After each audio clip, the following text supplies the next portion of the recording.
السلام علیکم ورحمۃ اللہ وبرکاتہ۔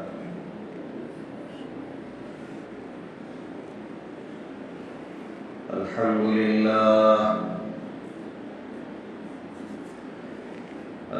للہ نحمده ونستعینه ونستغفره ونؤمن به ونتوکل علیہ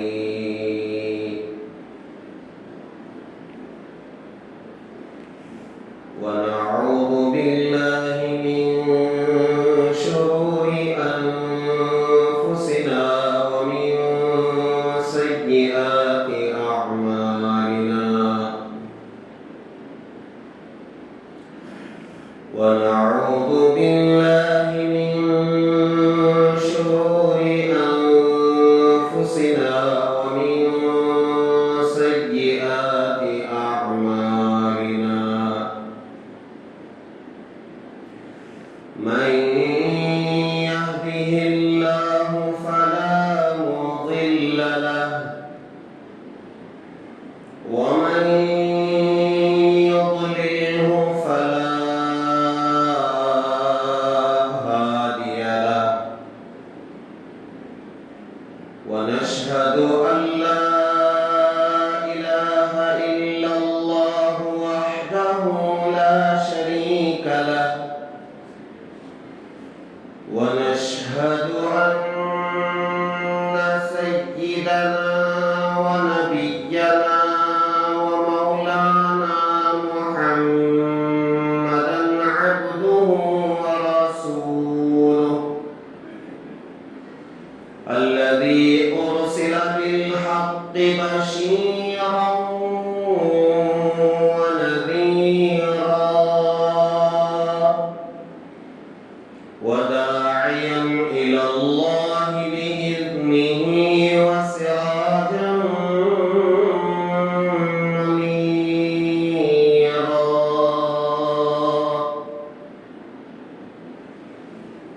أما بعد فقد قال الله تبارك وتعالى في القرآن المجيد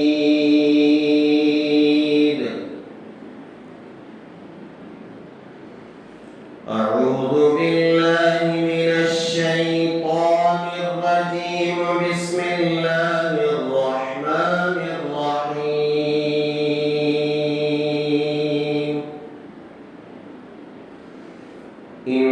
إنا نحن نزلنا الذكر وإنا له لحافظون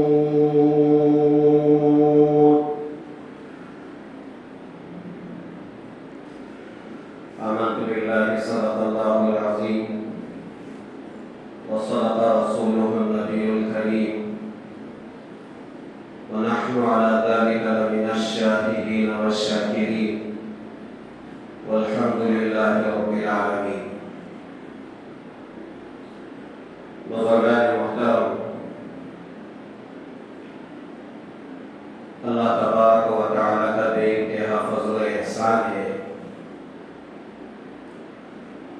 جس ذات وحدہ لا شریک نے ہم مسلمانوں کو اپنی خاص کتاب جسے کلام اللہ کہتے ہیں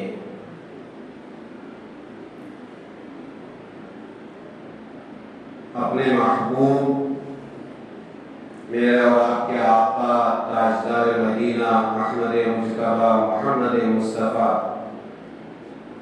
حضرت رسول اللہ صلی اللہ علیہ وسلم کے ذریعے عطا فرمایا، اور یہ کلام اور اس کلام کے اندر جتنی باتیں ہیں آپ یقین مانیں اسی کو علم کہا جاتا ہے۔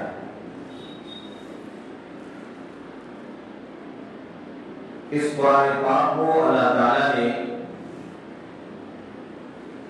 سیدنا جبرائیل علیہ السلام کے ذریعے سے وحی کے ذریعے 23 سال کی عمر میں رحمت دو عالم صلی اللہ علیہ وسلم پر نازل فرمایا۔ اب جب اللہ تعالیٰ نے یہ کتاب دنیا میں اتاری ہے، اپنا کلام اتارا ہے، تو اللہ نے صاف اعلان کر دیا کہ اِنَّا نَحْنُ نَزَّلْنَا الذِّكْرَ وَإِنَّا لَهُ لَحَافِظُونَ، کہ میں نے ہی اس کلام پاک کو اتارا ہے اور میں ہی اس کی حفاظت کی ذمہ داری لیتا ہوں۔ اللہ تعالیٰ نے خود اپنے کلام کی حفاظت کی ذمہ داری لے رکھی ہے۔ یہی وجہ ہے جب سے یہ کلام پاک زمین پر اترا ہے تب سے لے کر آج تک، اور انشاءاللہ آج سے لے کر قیامت کی صبح تک، جس دن یہ کلام پاک آسمانوں پر اٹھا لیا جائے گا، اس دن تک اللہ تعالیٰ ہی اس کلام پاک کے محافظ ہیں، حفاظت کرنے والے ہیں۔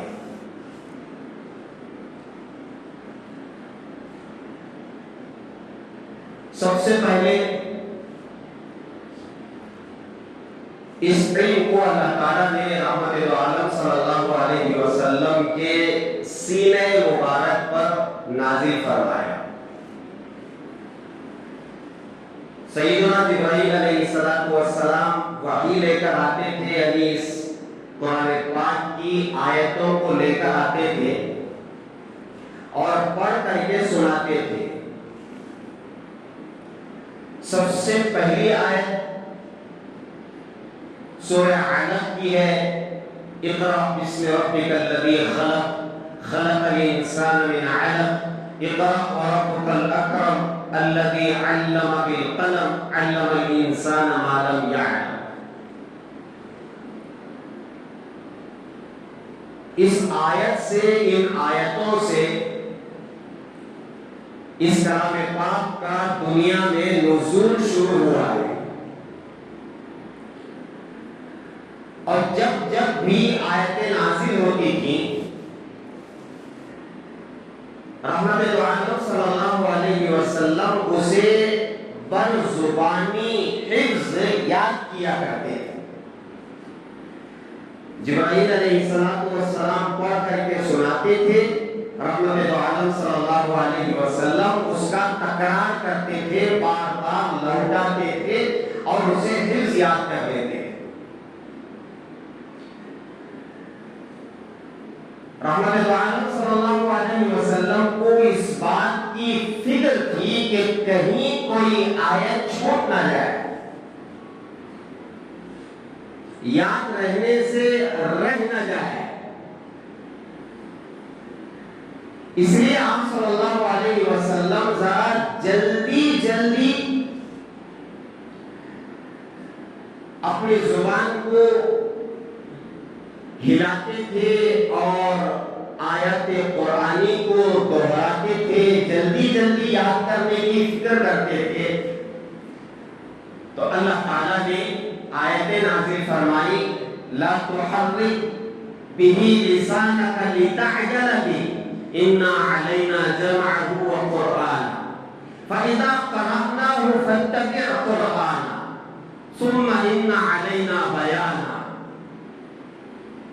اللہ تعالیٰ نے تسلی دی کہ میرے محبوب،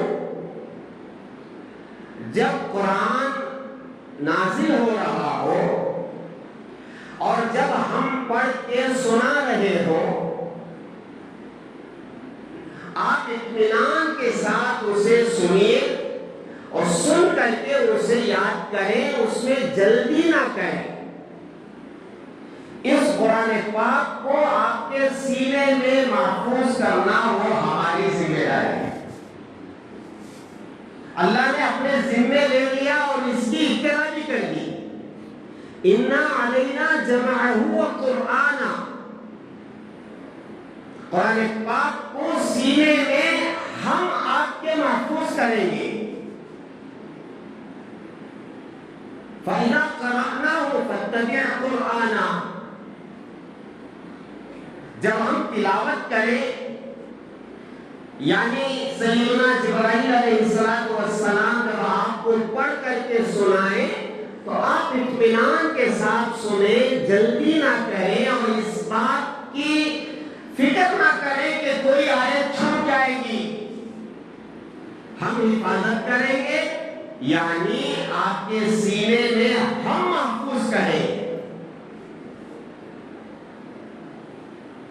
چنانچہ یہ قرآن پورا کا پورا، جس میں علماء کے مطابق، علماء کے اقوال کے مطابق 6666 آیتیں ہیں اور یہ 114 سورتیں ہیں، اور پھر اسے 30 پاروں میں تقسیم کیا گیا ہے، اور ہر پارے کو 20 صفحات میں تقسیم کیا گیا ہے تاکہ یاد کرنے والوں کو یاد کرنا آسان ہو، اور پڑھنے والوں کے لیے دیکھ کر ناظرہ باقاعدہ طور پر ناظرہ خاں، یعنی دیکھ کر پڑھنے والوں کے لیے بھی ان کی اپنی سہولت کے لیے صفحات متعین کیے گئے ہیں، اور پھر تراویح میں پڑھنے کے لیے یہ آسان ہو اس لیے اس میں رکوع رکھے گئے. 514 رکوع اس کے اندر موجود ہے. تو یہ کلام پاک روز اول سے لے کر آج تک محفوظ ہے، اور قیامت تک جس دن یہ کلام پاک آسمانوں میں اٹھا لیا جائے گا اس دن تک محفوظ رہے گا. اور اس کی حفاظت کی ذمہ داری اللہ تعالیٰ نے اپنے ذمے لے رکھی ہے. تو آپ یہ سوچیں کہ اللہ تعالیٰ اس کی حفاظت کیسے کر رہے ہیں. ایک تو الفاظ کی حفاظت کرنا، اور اس کے علاوہ اس کے جو معانی اور مطالب اور اس کا مفہوم ہے، ہر آیت کا اپنا ایک ترجمہ ہے، ہر آیت کا اپنا ایک مفہوم ہے، جو اللہ تعالیٰ اپنے بندوں تک وہ بات پہنچانا چاہتے ہیں، وہ علم بھی آج تک برابر محفوظ ہے، اس میں کوئی کمی بیشی نہیں ہوئی ہے اور انشاءاللہ نہیں ہوگی. اب اس کی حفاظت کیسے ہو رہی ہے؟ آپ ان ساری باتوں کو غور سے سنیں، اور پھر اس کے بعد جو میرا مطالبہ ہوگا کہ اس قرآن کی حفاظت کے لیے میں اور آپ کیا کر رہے ہیں، اس وقت جب سوال آئے گا تب آپ اپنے سینے پر ہاتھ رکھ کر کے اپنا جواب تلاش کریں کہ ہم اس کی حفاظت کے لیے کیا کر رہے ہیں.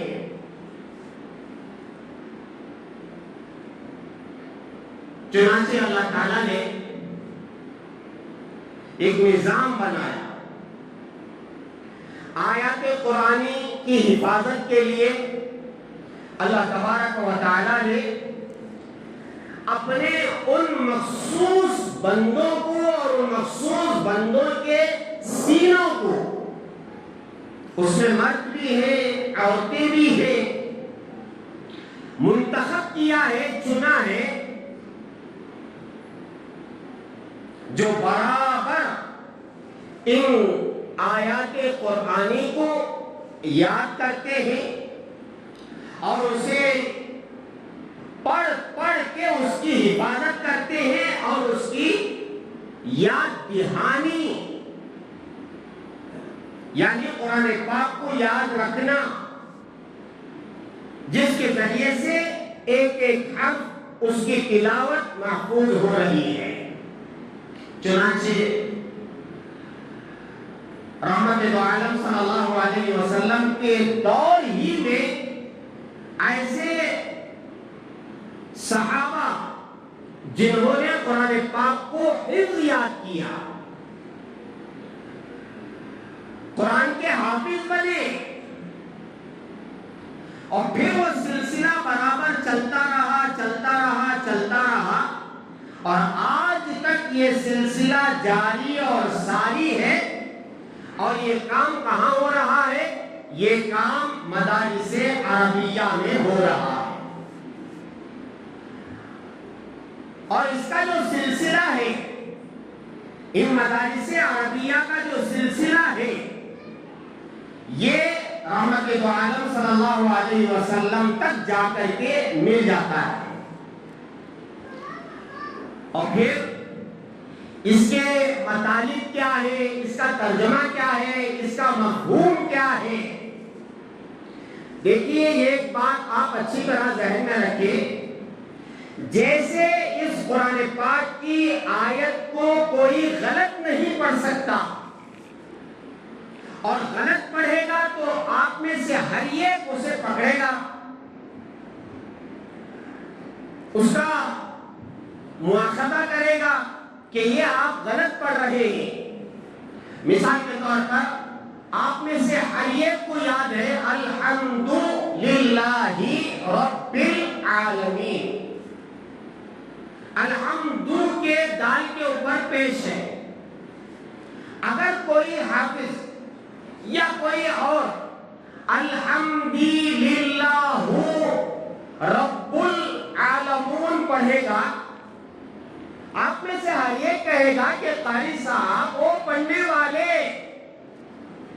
یہ قرآن پاک غلط کیوں پڑھ رہے ہیں؟ ہم نے جو یاد کیا ہے وہ الحمد یاد کیا ہے، اور آپ الحمد بھی پڑھ رہے ہیں۔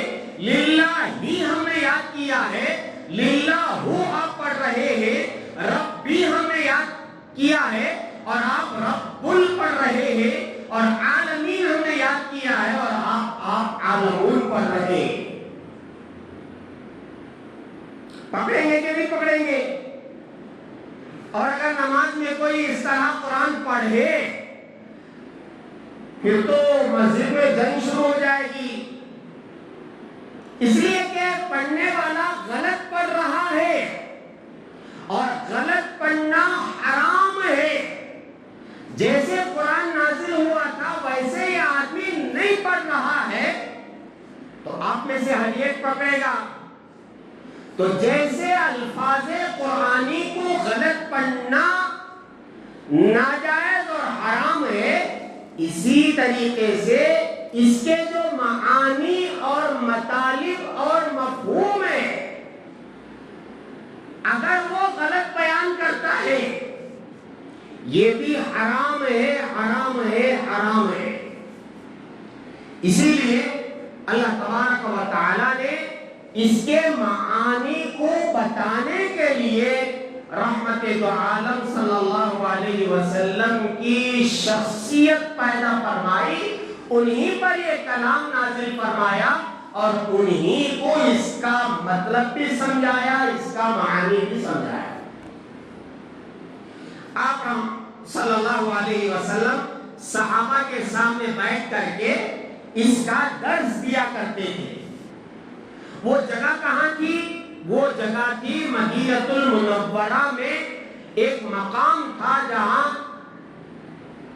ایک چبوترا بنا ہوا تھا جسے عربی میں صفہ کہتے ہیں۔ جو لوگ حج اور عمرہ کے لیے گئے ہیں، زیارت کے لیے مدینہ المنورہ گئے ہیں، رحمت دو عالم صلی اللہ علیہ وسلم کے روضے کے پچھلے حصے میں ایک چبوترا ہے، وہی چبوترا جس میں بیٹھ کر کے رحمت دو عالم صلی اللہ علیہ وسلم صحابہ کو درس دیا کرتے تھے، یعنی اس قرآن پاک کے ایک ایک آیت کا مطلب بیان کیا کرتے تھے۔ اور حضرات صحابہ میں کچھ صحابہ ایسے تھے جو 24 گھنٹے وہیں رہتے تھے، یعنی جن کا داخلہ درسگاہ نبوت میں ہو چکا تھا، اور جن کا ایڈمیشن مکمل طور پر 24 گھنٹے وہیں رہنا ہے، جو مل جائے وہ کھانا ہے، نہ ملے تو صبر کرنا ہے، ان شرائط کے ساتھ وہ وہیں رہتے ہیں، جن میں سیدنا ابو ہریرہ رضی اللہ تعالیٰ عنہ ہے اور بہت سے صحابہ ہیں، عبداللہ ابن مسعود رضی اللہ تعالیٰ عنہ ہے اور اماں عائشہ رضی اللہ تعالیٰ عنہ ہے۔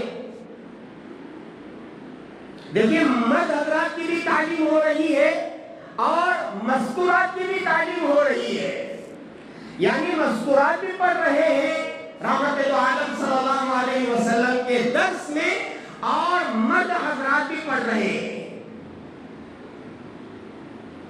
اور انہی احادیث نبویہ کو حضرات صحابہ نے جمع فرمایا اور جمع کر کے آگے بیان کیا کہ اللہ کے رسول علیہ السلام نے یہ فرمایا، اور ان صحابی کا نام آتا ہے حضرت ابو ہریرہ رضی اللہ تعالیٰ عنہ روایت کرتے ہیں رحمت عالم صلی اللہ علیہ وسلم نے یہ فرمایا، پھر اس کے بعد حدیث نبوی بیان کی جاتی ہے۔ جتنے احادیث آپ سنتے ہیں، فضائل اعمال ہو یا کسی اور کتاب میں ہو، آپ ضرور حدیث کے بیان کرنے سے پہلے اس راوی کا، ان صحابی کا نام سنتے ہیں۔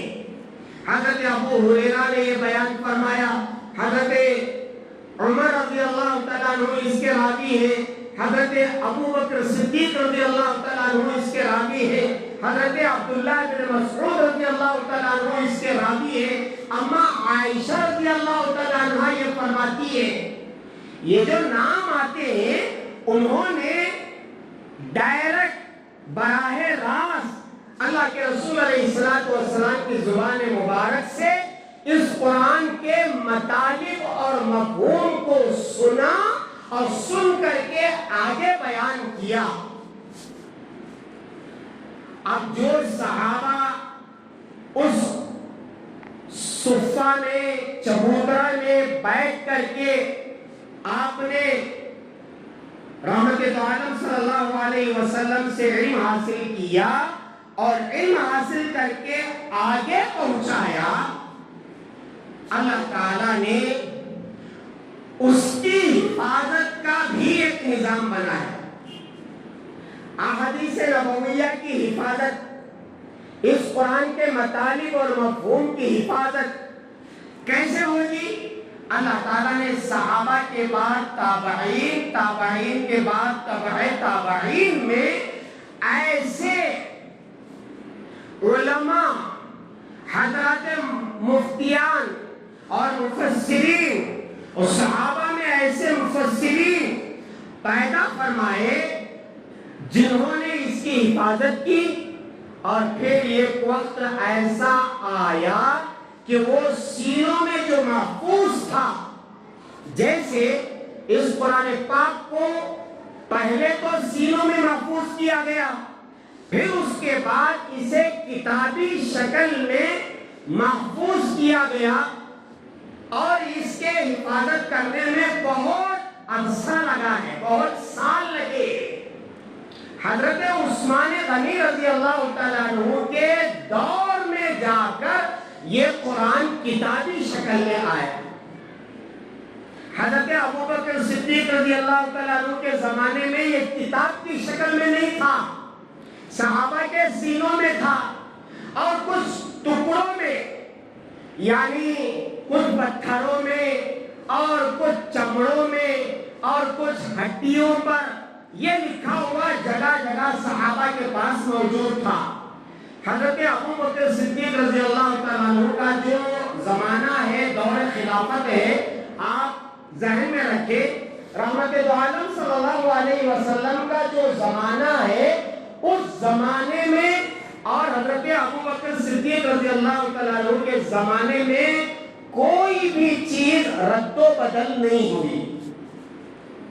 جیسے آپ صلی اللہ علیہ وسلم کے زمانے میں کوئی چیز تھی، ہو بہو من عن وہی حضرت ابو بکر صدیق رضی اللہ تعالیٰ عنہ کے زمانے میں کسی بھی چیز کا نہ اضافہ کیا آپ نے نہ کمی کی. حضرت عمر فاروق رضی اللہ تعالیٰ عنہ کا جب زمانہ آیا پھر اس کے بعد جیسے جیسے ضرورت پڑتی گئی حضرت عمر فاروق رضی اللہ تعالیٰ عنہ صحابہ کی پوری جماعت کو لے کر کے مشورہ کرتے تھے. دیکھو حضور کے زمانے میں تو اس کی ضرورت نہیں تھی, حضرت ابو بکر تو تیار نہیں تھے کسی چیز کے اضافے کے لیے. اب بتاؤ اس طرح وقت کا تقاضا ہے, کیا کرنا چاہیے؟ حضرت عمر رضی اللہ تعالیٰ عنہ کے زمانے میں اسی لیے بعض ناہنجال لوگ, جاہل لوگ, بلکہ کمینے لوگ یہ کہتے ہیں حضرت عمر فاروق رضی اللہ تعالیٰ عنہ نے نئی نئی چیزوں کا ایجاد کیا اسلام میں, دین میں. نہیں میرے پیارو, وقت کے تقاضے کے لحاظ سے مثال کے طور پر حضرت عمر فاروق رضی اللہ تعالیٰ عنہ نے تراویح پڑھانے کے لیے صحابہ اس وقت تک الگ الگ نمازیں پڑھتے تھے. اللہ کے رسول علیہ الصلوۃ والسلام کے زمانے میں 3 دن تک نماز تراویح ہوئی, اور جب صحابہ ٹوٹ کر کے پڑھے مسجد میں تو آپ نے چوتھے دن سے تراویح بند کر دی. اللہ کے رسول نے فرمایا کہ کہیں ایسا نہ ہو کہ یہ نماز میری عمر پر فرض ہو جائے. اس ڈر سے چوتھے دن سے آپ نے نماز تراویح نہیں پڑھائی. حضرت ابو بکر رضی اللہ تعالیٰ عنہ کے زمانے میں سوال ہی نہیں تھا کہ جو چیز آپ نہیں کیے, چھوڑ دیے, پھر وہ شروع کرائیں. حضرت ابو بکر رضی اللہ تعالیٰ عنہ بالکل تیار نہیں تھے, لیکن حضرت عمر رضی اللہ تعالیٰ عنہ نے صحابہ کو جوڑ کر کے مشورہ کیا کہ کیا کریں گے. اللہ کے رسول علیہ الصلوۃ والسلام نے اس لیے تراویح ختم کی کہ کہیں امت پر فرض نہ ہو جائے. اب وہ مسئلہ نہیں ہے. اب اگر ہم صحابہ کو جوڑیں گے اور وہ نماز تراویح شروع کرائیں گے, کسی حافظ قرآن کو کھڑا کریں گے اور کھڑا کر کے لوگوں کو قرآن سنائیں گے نماز میں, جیسے اللہ کے رسول علیہ الصلوۃ والسلام اپنے زمانے میں 3 دن تک نماز تراویح پڑھائے, تو صحابہ کے مشورے سے نماز تراویح جماعت کے ساتھ کسی حافظ کے پیچھے پڑھنے پر متفق ہوئی. سمجھ رہے آپ؟ ایسے بہت ساری چیزیں بعد میں چل کر کے بنی. حضرت عثمان غنی رضی اللہ تعالیٰ عنہ کے زمانے میں یہ جو پہلی اذان ہوتی ہے جمعہ میں 12:30 بجے, ذرا غور سے سنو, یہ جو پہلی اذان ہے 12:30 بجے جو جمعہ میں دی جاتی ہے, یہ اذان اللہ کے رسول علیہ الصلوۃ والسلام کے زمانے میں نہیں تھی, حضرت ابو بکر صدیق رضی اللہ تعالیٰ عنہ کے زمانے میں نہیں تھی, حضرت عمر فاروق رضی اللہ تعالیٰ عنہ کے زمانے میں نہیں تھی. جب حضرت عثمان غنی رضی اللہ تعالیٰ عنہ کا زمانہ آیا, اس وقت لوگ ذرا دور دور تک پہنچنے لگے اور وہاں سے ان کو آنا ذرا وقت لگتا تھا. تو حضرت عثمان غنی رضی اللہ تعالیٰ عنہ نے یہ اذان شروع کی جو تیسری اذان ہے, جو اب پہلے دی جاتی ہے, یہ حضرت عثمان غنی رضی اللہ تعالیٰ عنہ کے زمانے میں شروع ہوئی اور آج تک دی جا رہی ہے. یہ پہلی اذان, 2 ہی اذانیں تھی جمعہ میں. خطبہ جو شروع ہوتا ہے ممبر کے قریب کھڑے ہو کر کے مؤذن اذان پڑھتے ہیں, وہ پہلی اذان تھی. اور دوسری اذان جو اقامت ہوتی ہے, اقامت بھی اذان ہی ہے. تو یہ 2 ہی اقامت یعنی 2 ہی اذانیں تھی اللہ کے رسول علیہ الصلوۃ والسلام کے زمانے میں. پھر اس کے بعد حضرت ابو بکر کے زمانے میں, حضرت عمر فاروق رضی اللہ تعالیٰ عنہ کے زمانے میں جب ضرورت پڑی حضرت عثمان غنی رضی اللہ تعالیٰ عنہ کے زمانے میں کہ لوگ ذرا دور پہنچ چکے ہیں، ان کی اطلاع کے لیے تھوڑی دیر پہلے اذان پڑھ لینا چاہیے تاکہ لوگ تیار ہو کر آئیں، اور پھر جب اذان شروع ہو، اصل اذان جو خطبہ شروع ہونے سے پہلے دی جاتی ہے اس کے احکامات بہت سخت ہیں۔ دیکھیں میرے عزیزو، یہ جو اذان ہے یہاں جو پڑھی جاتی ہے اس کے احکامات بہت سخت ہیں۔ جب خطبہ دینے والا خطیب اپنی جگہ سے اٹھ جاتا ہے تب سے لے کر محراب اور منبر پر سے اترنے تک کوئی آدمی ذکر نہیں کر سکتا، قرآن نہیں پڑھ سکتا، نماز نہیں پڑھ سکتا، سلام نہیں کر سکتا، سلام کا جواب نہیں دے سکتا۔ اب لوگوں کو معلوم نہیں ہے تو خطبہ ہو رہا ہے، باتیں ہو رہی ہیں، خطبہ ہو رہا ہے، ہٹو بچوں کا شور ہے، خطبہ ہو رہا ہے، ذرا اوپر چلے جاؤ، خطبہ ہو رہا ہے، وہاں کہیں تو بیٹھی سو، ذرا اندر چلے جاؤ۔ نہیں میرے پیارو، حرام ہے، حرام ہے، حرام ہے۔ یہ سخت احکامات ہیں۔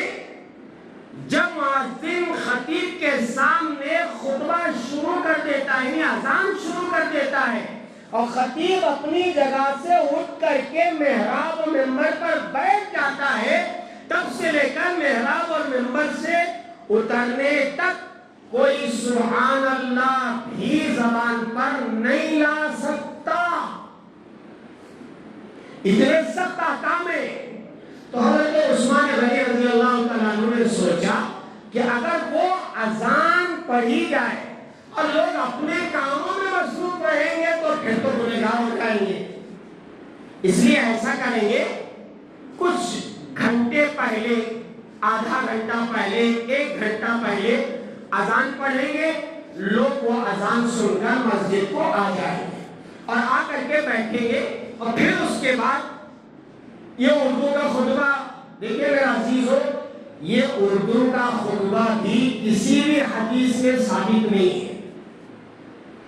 جب میں بخاری پڑھ رہا تھا، میرے استاد محترم حضرت مولانا مفتی امیر شریعت محمد اشرف علی صاحب باقوی قاسمی رحمت اللہ علیہ پڑھا رہے تھے، تو حضرت نے جب وہ بخاری میں درس دے رہے تھے اور جمعہ کے احکامات بیان کر رہے تھے، تو حضرت نے صاف طور پر طلبہ سے فرمایا، دیکھیے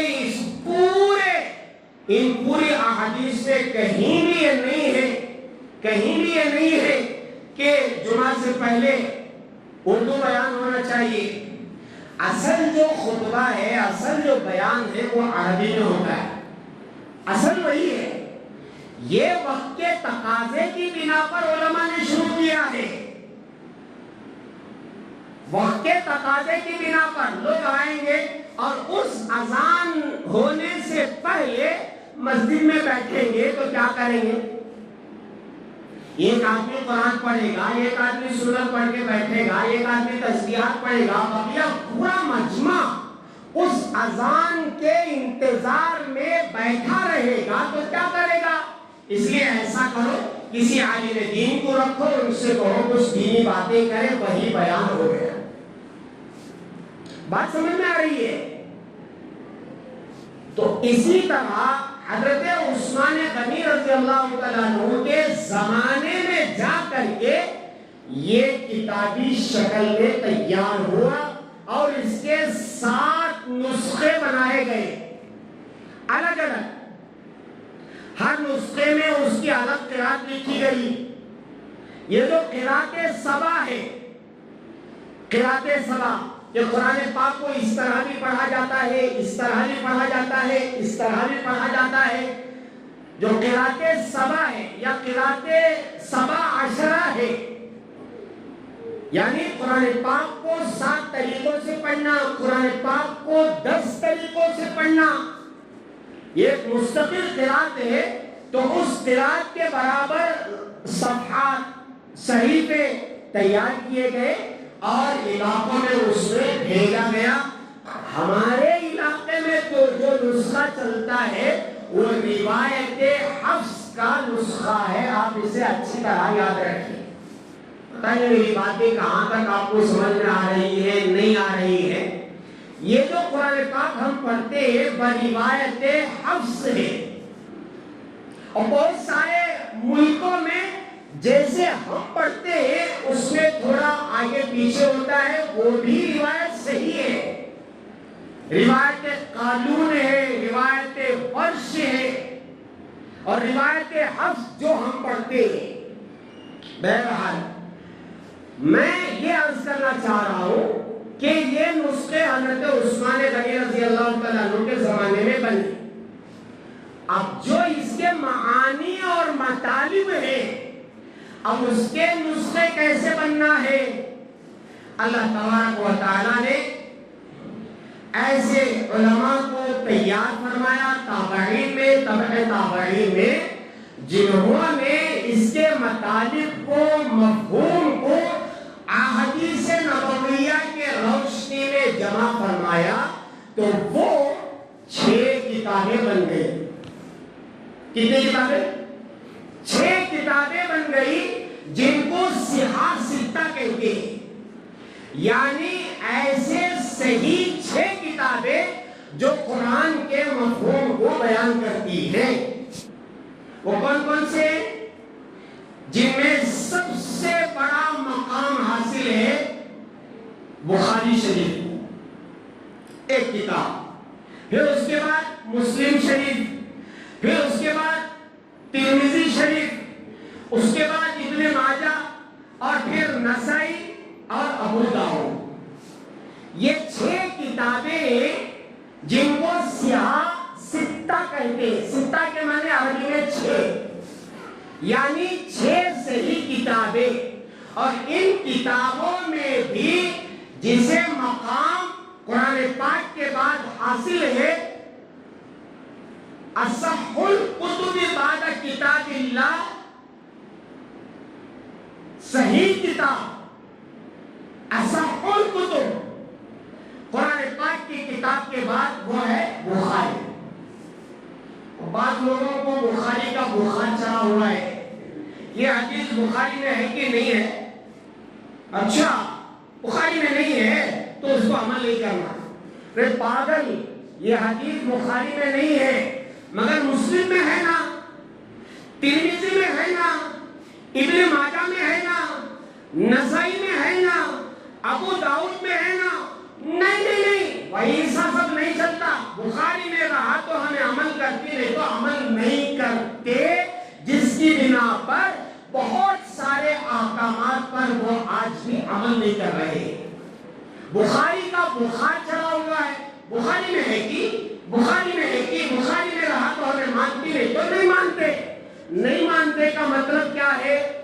مسلم شریف کو نہیں مانتے, ابن ماجہ کو نہیں مانتے, ترمذی کو نہیں مانتے, اور ابو داؤد کو نہیں مانتے,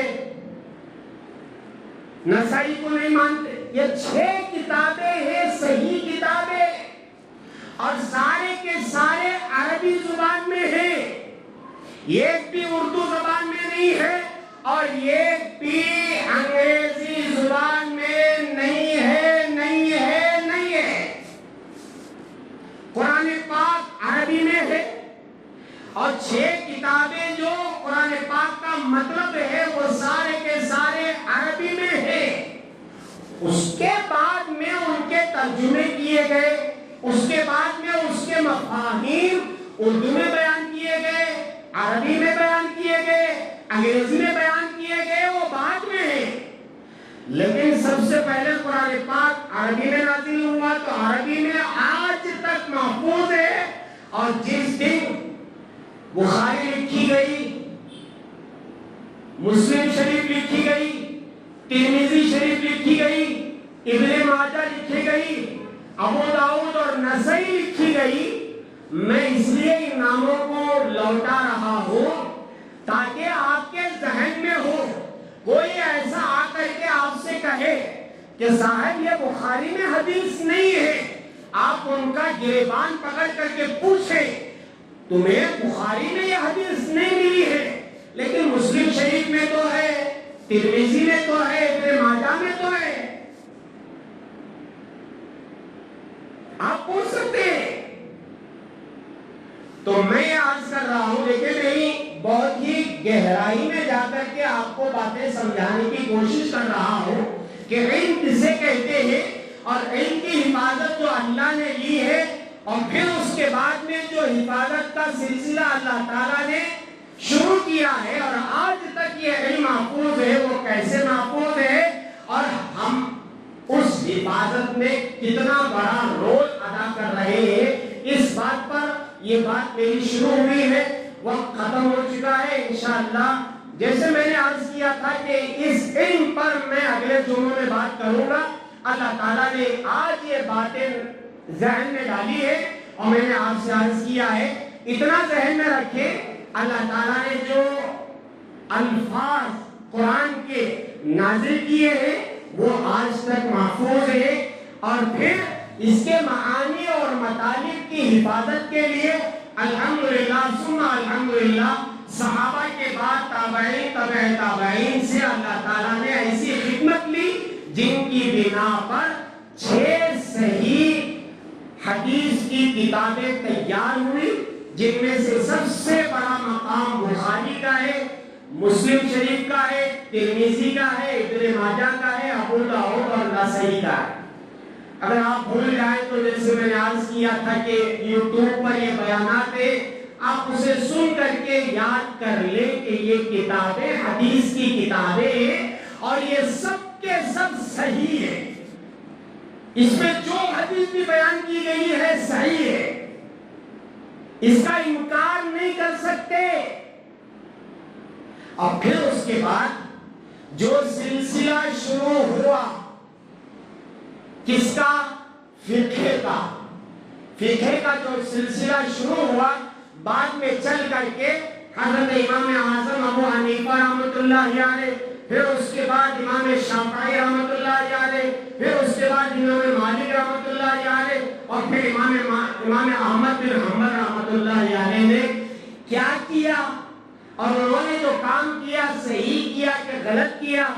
پھر اس کے بعد وہ جو سلسلہ چلا ہے علم کا، ہمارے ہندوستان تک کیسے پہنچا اور ہندوستان میں آج تک یہ علم کیسے محفوظ ہے، انشاءاللہ زندگی باقی رہی تو اگلے جمعوں میں بیان کیا جائے گا۔ اللہ تبارک و تعالیٰ سے دعا فرمائے، اللہ تبارک و تعالیٰ ہم میں سے ہر ایک کو قرآن اور حدیث کا جو صحیح علم ہے وہ مکمل طور پر حاصل کرنے کی توفیق عطا فرمائے، اور جو علم کے نام پر امت کو دھوکہ ہو رہا ہے اور دھوکہ دیا جا رہا ہے، اللہ تعالیٰ اس دھوکہ کھانے سے پوری امت کے ایک ایک فرد کی حفاظت فرمائے۔ وآخر دعوانا الحمدللہ رب العالمین۔